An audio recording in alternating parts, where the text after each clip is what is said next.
Let's get started with the Silksong titled Theme by Christopher Larkin. This is an easy-ish arrangement with the most challenging part being in bar 1. So if you can play the first bar, you can pretty much play the whole thing. Now, if you want to play along the original soundtrack, that is to say the recording in the game, it is written in the key of A minor, but this arrangement is in G minor. In the recording, what I've done is I've taken a capo and I've put it on the 2nd fret, and if you play the tab as is, you will sound in A minor, which means you can jam along my performance video or the original soundtrack.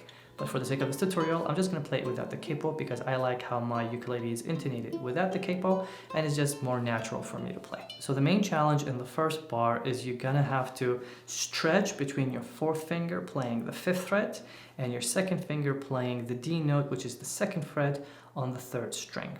And that happens in the 2nd part of the first bar. So in the first bar and the first part, you play a G minor chord with a G and 2 D, so technically it's a G5. And you want to sustain that D and only let go of the high D with your 4th finger when you're ready to play the minor 3rd, which is the C and the A.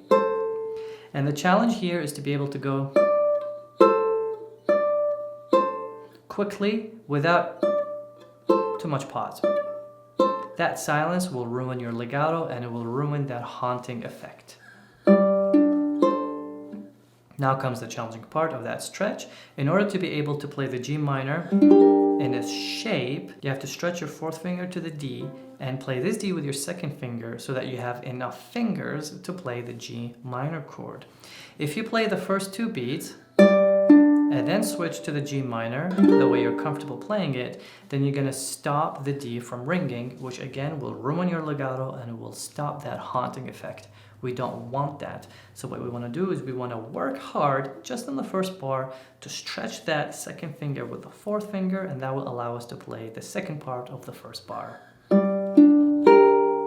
So the first bar becomes... When you put the capo on the 2nd fret, the stretch will become a little bit less and easier to play. Now that you have the G minor chord at the end of bar 1, you're going to keep the hand, but just use your 4th finger to play the high C. 2nd finger stays, 3rd finger goes down to play the F sharp, and now you have a D major chord, and then back to the G minor, 3 and 4. Right, 1 and 2 for the 1 and 2 frets, and then you're going to use your 3 and 4, the remaining available fingers, to play the 2 stack of 3rd frets. And then you finish the lick with...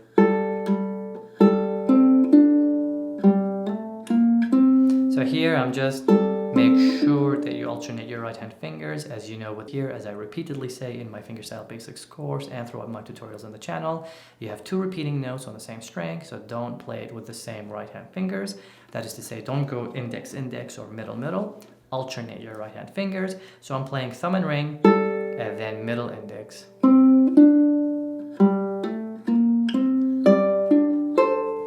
Don't do the error of practicing bar 1 to bar 4 really well and then simply just repeating it. It will not work. What you have to work on as well is practice the run of landing on beat 1 on bar 1, coming from the repeat of the end of bar 4. That is to say, you have to be ready with your 4th finger and 1st finger. Because it's one thing to start playing the piece from scratch where you can set up your hand, and one thing to do the repeat where you're actually busy and then you have to set up your hands in real time. Remember that tip.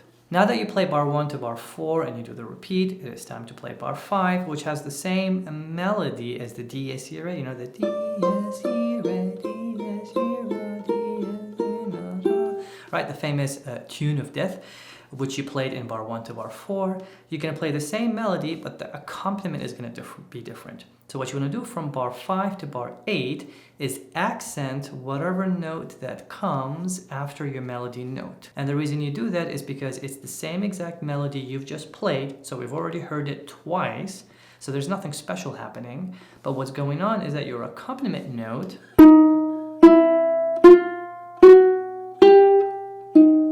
is changing. It's a changing line, so we got to keep track of it. So I'll play. See how I'm accenting that?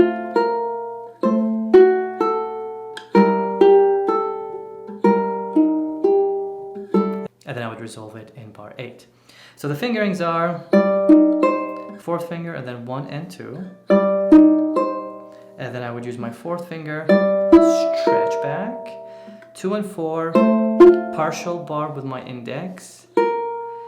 This is just my 4th finger, like an A minor chord, with my 3rd finger playing the F sharp to prepare the D major.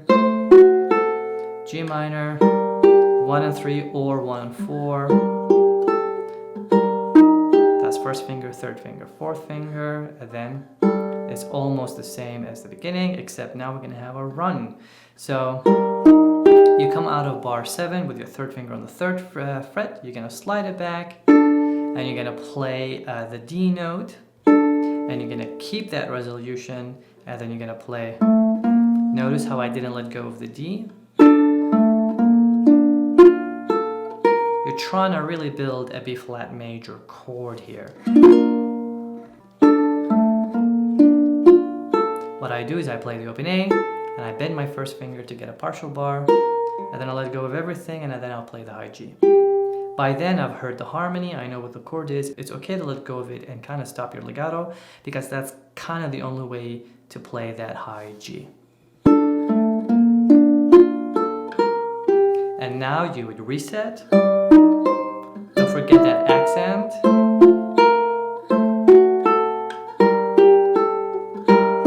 Resolve. Now you play the same melody, but you're going to do it in 8th note. So that's going to be, right? It's in 8th notes. But in your accompaniment, you're going to play a low G, B flat, low G, B flat, low G, B flat. So what we want to do is we want to compensate our fingerings to be able to play both lines. So the way I do it is I would play with my 4 and 2nd, so that my 3 and 1 are free to play. Right? So instead of playing, I play D, C, D, B flat on the 6th fret on the 2nd string. And to be able to hit it with the bass note, I have to change my fingering. So that's 4, 2, 3, 4. Notice how I start with my 4th finger, but when I come back to it, it's with my 3rd finger. Then it's easier after that.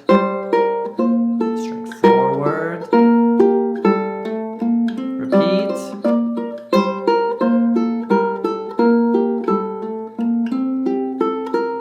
Hold the high C. And here's a chance for you to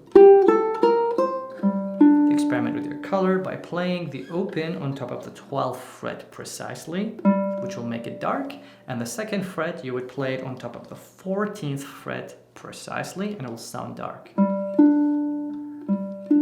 And then bring down your dynamics,